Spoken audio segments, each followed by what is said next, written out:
आप देख रहे हैं दिल्ली न्यूज़ 7, सबके साथ सबकी बात।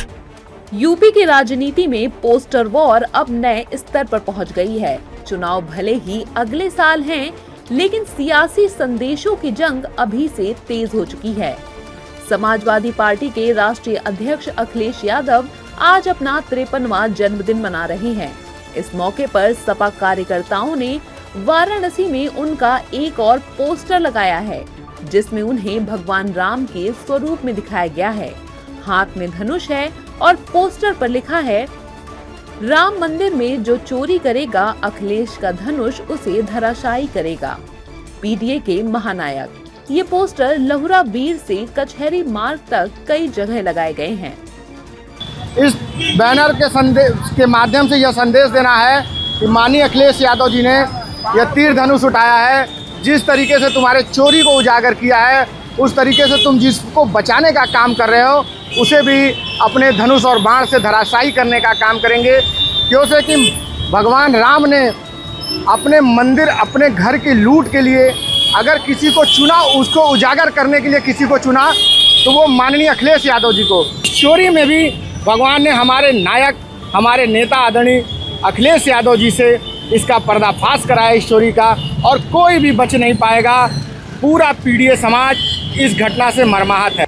दिलचस्प बात ये है कि इससे पहले आज ही वाराणसी में अखिलेश को भगवान श्री कृष्ण के रूप में दिखाने वाला पोस्टर लगाया गया और हवन पूजन किया गया, और अब श्री राम का अवतार।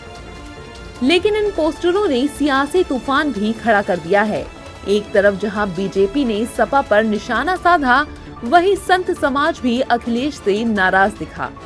इस प्रकार का पोस्टर लगाने का कोई औचित्य नहीं है। जिस प्रकार से वाराणसी में कचहरी से लेकर जो है आगे तक जो है ये सब पोस्टर लगाए गए हैं, कहीं पे कृष्ण दिखाया गया है, कहीं पे राम के रूप में दिखाया गया, तो इन सारे पोस्टरों और चित्रों को देखने से ही प्रतीत होता है कि एक रामलीला के पात्र के रूप में अखिलेश यादव जी वर्तमान में रह चुके हैं। जिस प्रकार से रामलीला में एक रामलीला का पात्र होता है जो राम बनकर के आता है, लेकिन वो राम होता नहीं है, राम बनकर आता है। कृष्ण लीला में एक पात्र होता है जो कृष्ण बन के आता है, परंतु कृष्ण नहीं होता है। जिस प्रकार से राम कृष्ण के स्वरूप को राजनैतिक रूप से समाज में ला करके दिखाया जा रहा है, ये अशोभनीय है, निंदनीय है। जिसकी जितनी निंदा की जाए उतना कम है। अखिलेश यादव ही रहेंगे, ना तो राम हो सकते हैं, ना वो कृष्ण हो सकते हैं। राम राम ही थे और कृष्ण कृष्ण ही थे। कृष्णम वंदे जगत गुरु की पदवी दी गई। सिर्फ जगत के गुरु हैं कृष्ण, तो कृष्ण कृष्ण ही रहेंगे और राम राम ही रहेंगे। अखिलेश यादव कभी ना तो राम हो सकते हैं, ना कभी कृष्ण हो सकते हैं। जिनके पूर्वजों ने राम भक्तों के ऊपर गोलियां चलवाई हो, वो राम कदापि हो सकते हैं, कदापि नहीं हो सकते हैं।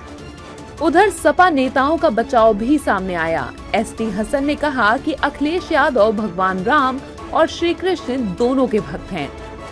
अखिलेश यादव जी बहुत अच्छे हिंदू मजहब के मानने वाले इंसान हैं, और वो रामचंद्र जी के भी भक्त हैं और श्री कृष्ण के भी भक्त हैं। और सारे मजहबों ने ये सिखाया है कि अन्याय के खिलाफ, जुल्म के खिलाफ, बेईमानी के खिलाफ हमेशा खड़े रहो।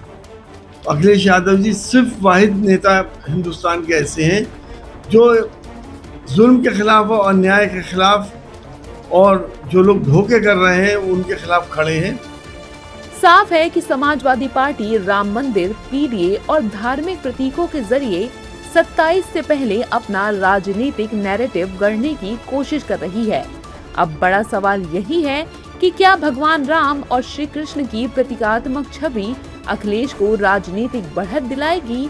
क्या इन पोस्टरों के जरिए सपा 2017 से सत्ता से दूर अपने सूखे को खत्म कर पाएगी, या फिर ये पोस्टर बीजेपी को समाजवादी पार्टी पर और ज्यादा आक्रामक होने का मौका देंगे? देखना दिलचस्प होगा ये पोस्टर उत्तर प्रदेश के लोगों के दिलों में कितना असर छोड़ते हैं, क्योंकि कुर्सी का फैसला पोस्टरों से नहीं, जनता के वोट से होता है। अधिक खबरों के लिए दिल्ली न्यूज़ 7 को सब्सक्राइब करें और बेल आइकन को प्रेस करना ना भूलें।